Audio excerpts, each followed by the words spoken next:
This is Democracy Now!, democracynow.org, The War and Peace Report. I'm Amy Goodman. And I'm Juan Gonzalez. Welcome to all of our listeners and viewers across the country and around the world. Billionaire hedge fund manager Jeffrey Epstein was charged in a Manhattan federal court Monday with sex trafficking and conspiracy. He's accused of sexually assaulting and trafficking dozens of underage girls between 2002 and 2005 at his homes in Manhattan and Palm Beach, Florida, where he paid them hundreds of dollars to perform sex acts and help recruit other girls for him to abuse. Epstein has pleaded not guilty and is being held in jail until a July 15th bail hearing. Prosecutors say he poses an extraordinary flight risk and should be denied bail. They're also moving to seize his opulent $56 million Manhattan townhouse, where prosecutors seized a trove of photos of nude or partially nude young women and girls on Saturday, the same day he was arrested at New Jersey's Teterboro Airport. On Monday, U.S. Attorney Jeffrey Berman unsealed the Epstein indictment. We announce the unsealing of sex trafficking charges against Jeffrey Epstein. The charges allege that Epstein sexually abused young girls by enticing them to engage in sex acts for money. The victims, all underage girls at the time of the alleged conduct, were given hundreds of dollars in cash after each encounter, either by Epstein or by one of Epstein's employees. The underage girls were initially recruited to provide Epstein with massages and often did so nude or partially nude. These massages became increasingly sexual in nature and would typically include one or more sex acts as specified in the indictment. As alleged, Epstein also paid certain victims to recruit additional girls to be similarly abused. This allowed Epstein to create an ever-expanding web of new victims. U.S. Attorney Jeffrey Berman also made an appeal to other women abused by Epstein to come forward and seek justice. Several accusers were present in federal court in Manhattan Monday. Lawyer Sigrid McCauley read statements from two of Epstein's victims. Yes, this is a great day for victims, and I'm humbled and inspired by their voices, and I am gratified to get to read a statement on behalf of, first, Virginia Giuffre, and second, Sarah Ransom, both of whom are victims and clients. So this is Virginia's statement. After years and years of trying my best to shine light in the dark place of sex crimes that Jeffrey Epstein and Ghislaine Maxwell and their circle of powerful people committed against me and girls just like me, finding the words adequate enough now to express how I feel is a tall task. But I can say without hesitation that I am deeply pleased that the federal prosecutors in New York have arrested Jeffrey Epstein, and our case is taken in a serious way. It is time for Jeffrey Epstein and those who participated in these sex crimes to be brought to justice. And this statement is from Sarah Ransom, another victim. The news of my abuser's arrest today is a step in the right direction to finally hold Epstein accountable for his crimes and restore my faith that power and money can't triumph over justice. Those were the words of first of Virginia Giuffre and then of Sarah Ransom, both victims allegedly of Jeffrey Epstein. Epstein was previously accused of molesting and trafficking dozens and potentially hundreds of underage girls in Florida. But he ended up serving just 13 months in county jail after the U.S. prosecutor in Florida and now President Trump's labor secretary, Alexander Acosta, cut what's been described as one of the most lenient deals for a serial child sex offender in history. A growing number of lawmakers are calling on Acosta to step down immediately. House Speaker Nancy Pelosi called for his resignation on Monday, tweeting, quote, as U.S. attorney, he engaged in an unconscionable agreement with Jeffrey Epstein, kept secret from courageous young victims, preventing them from seeking justice. This was known by POTUS when he appointed him to the cabinet. Acosta resigned.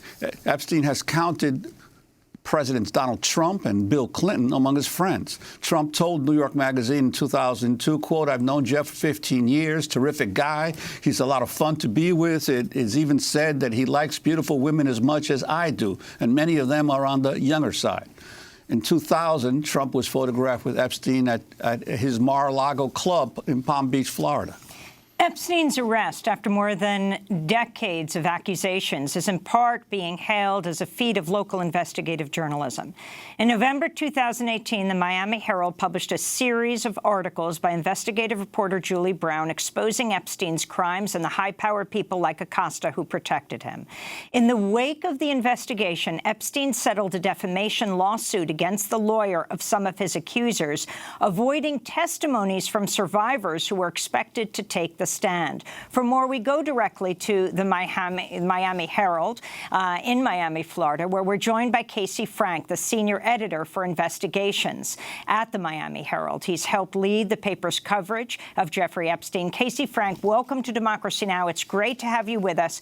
Can you talk about the significance of the indictment unsealed and the charges against Epstein yesterday, and then go back to what has caused this all to unfold? Clearly, your investigation, the reporting of Julie Brown. Well, the significance, I believe, is that the victims are finally being heard after years of being ignored and disregarded, and in fact, abused not only by Mr. Epstein, but also many of them felt abused by the justice system in the state of Florida, the U.S. Attorney's Office. Now, how this came about is the direct result of two dogged journalists, Julie K. Brown and Emily Michaud. Julie, for years, was involved in exposing some of the abuses in the Florida prison system, and she zeroed in particular on one prison for female inmates in Lowell, Florida. It came to her attention that many of the women in that prison were there because they had been trafficked over the years, and the subject was of great interest to her. She began to research the topic of human trafficking, and the name Jeffrey Epstein kept coming up, and so she decided to dig a little deeper. That's when she discovered this deal that was engineered in 2007 and 2008 by Mr. Acosta when he was the U.S. Attorney. Concurrent with that, Mr. Acosta had been named as the labor secretary designate by new President Trump, and she observed at his confirmation hearing that he got kid glove treatment by virtually all of the lawmakers who were there to grill him, with one or two exceptions.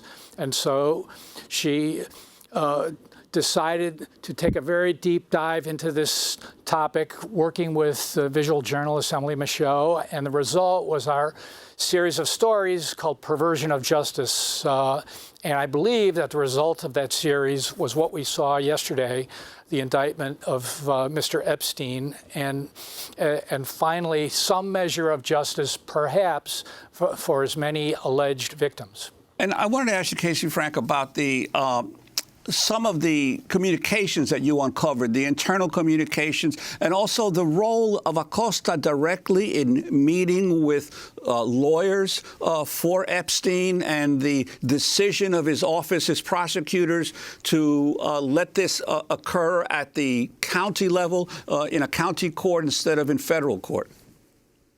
Right. Well, the communications you're referring to are emails that were brought out during discovery from the various lawsuits that have occurred since the non-prosecution agreement was hammered out in 2008. And one of those lawsuits brought out emails between Mr. Epstein's very powerful legal team and members of the U.S. Attorney's Office for Southern Florida. And what those emails showed was that the attorneys for Mr. Epstein were truly dictating the terms of this non-prosecution agreement. There were very friendly and solicitous emails, and as one of the lawyers representing the young women in this case observed at some point, this was a prosecution where the prosecutors and the police and the prosecutors both seemed to gang up against the victims. It was very curious, very unusual, and as a part of that, Mr. Acosta held a private meeting with Mr. Epstein's lead attorney in the fall of 2007 at a local Marriott in West Palm Beach, Florida. And at that meeting, the two men worked out the framework of the non-prosecution agreement that was actually signed several months later. And as part of the agreement and as a part of those behind-the-scenes communications, it is clear that the attorneys for Mr. Epstein were insistent that the defendants not be told that this case was being settled. Hence, the young woman could not show up in state court where this was diverted back after the feds said they didn't want to handle it anymore. The defendants were not told that the case was being settled. They couldn't show up to object, and the agreement was sealed for several months until lawyers went to court and got it unsealed. And here we are 10 years later. And apparently this violated federal law, not telling the victims. I wanted to turn to Julie Brown herself, the reporter. We spoke to her earlier this year about her award-winning series exposing Epstein's crimes. I asked her about Alex Acosta's role in his case. At the time that this case popped up in West Palm Beach, Epstein was very much affiliated with Democratic causes. He was friends with the Clintons. He had donated money to Governor Richardson in New Mexico, where he also owns a property. He had a lot of important friends on both sides of the political aisle. But that said, he knew at the time that since it was a Republican administration and Acosta was a Republican, that it was very important that Epstein realized it was very important for him to hire lawyers that had Republican connections. And that's essentially what he did. He hired people who knew Acosta and who Acosta looked up to. Kenneth Starr, of course, was someone that Acosta would have looked up to. And so I think it made it very hard for Alex Acosta to feel like he was going to go up against all these people. So that's reporter Julie Brown, who broke the story leading to these indictments yesterday in Manhattan court. She's talking about the Democrats and the Republicans. President Bill Clinton's press secretary, Angel Urena, issued a statement Monday reading, "President Clinton knows nothing about the terrible crimes Jeffrey Epstein pleaded guilty to in Florida some years ago, or those with which he has been recently charged in New York. In 2002 and 2003, President Clinton took a total of 4 trips on Jeffrey Epstein's airplane, 1 to Europe, 1 to Asia, 2 to Africa, which included stops in connection with the work of the Clinton Foundation. He had 1 meeting with Epstein in his Harlem office in 2002, and around the same time made 1 brief visit to Epstein's New York apartment with a staff member and his security detail. He's not spoken to Epstein in well over a decade and has never been to Little St. James Island, Epstein's ranch in New Mexico, or his residence in Florida," the Clinton spokesperson said. So, Casey Frank, if you can talk about this relationship. I mean, it's known that I think it's believed President Clinton took something like 20 trips on his planes, which I think Jeffrey Epstein himself called the Lolita Express. And also talk about his neighbor in Palm Beach, now President Trump, the relationship with Trump and Clinton. Well, clearly people like the former president and the current president are going to be endeavoring to minimize any sort of contacts they might have had with Mr. Epstein over the years. And I guess the truth will possibly come out during court proceedings moving forward. Clearly, Mr. Epstein had a friendly social relationship with President Trump before he was the president, and clearly he had a relationship of trust with the former president, which sort of got entangled with the former president's foundation, and I believe he may have also donated funds to Mr. Trump's foundation, and it will be interesting to see whether those who have received large amounts of money from Mr. Epstein might be deciding to return some of that money in the future. One institution that comes to mind is Harvard University, which has received millions of dollars from Mr. Epstein. I would expect that that a lot of people who were friendly with Jeffrey Epstein, who visited his house, who received money, campaign contributions from Mr. Epstein, are going to be running in the opposite direction in the coming weeks and months. And I wanted to ask you, in terms of Acosta and his first time in before the Senate, as you say, he was treated with kid gloves. Do you expect any further questioning of his role in Congress? I would, although I've been surprised so far that he really hasn't been brought in and grilled on the thinking that went into this non-prosecution agreement. In the past, when he's spoken of it, and he's spoken of it very little, he said, I was dealt a very weak hand. The victims would not have made good witnesses, and the defense team that we were up against was incredibly powerful, which doesn't seem like a very strong argument when you're part of the U.S. Justice Department. But what's more puzzling to me and to many others is that he has said this was a good deal, and yet he went along with the idea of keeping the deal secret. And if it was such a good deal, I don't know why he wouldn't have been touting what a good deal it was afterward and saying exactly why. When Epstein was jailed in Palm County Jail, many didn't even know he was in jail for the 13 months because he was allowed to go to his office every day, and he would then come back to the jail apparently alone in an entire wing of this jail. But talking about his lawyers and friends, I wanted to turn to Epstein's arrest has many of those high-profile friends and protectors on high alert. One of Epstein's accusers, Virginia Roberts Giuffre, says Epstein trafficked her to his friends for sex, including high-profile lawyer Alan Dershowitz, who's vehemently denied the claims. This is Dershowitz being questioned by Abby Huntsman on The View in April. I don't allow my personal interests and values to intrude on my professional life. I think of myself like a doctor or a priest. If they wheel somebody, Jeffrey Epstein, into the emergency ward, the doctor is going to take care of him. If he goes to his rabbi and says, I want to make a confession, the rabbi is going to say, yes, I want to help you. You're now being sued by one of the women who was involved in that original investigation of Epstein. Virginia Roberts is her name, who claims that Epstein lent her out for sex to some of his friends, including you, when she was underage. You've been very vocal in your denials. Now she's suing you for defamation, saying you're falsely attacking her, trying to intimidate her into silence. You said that you welcome this lawsuit.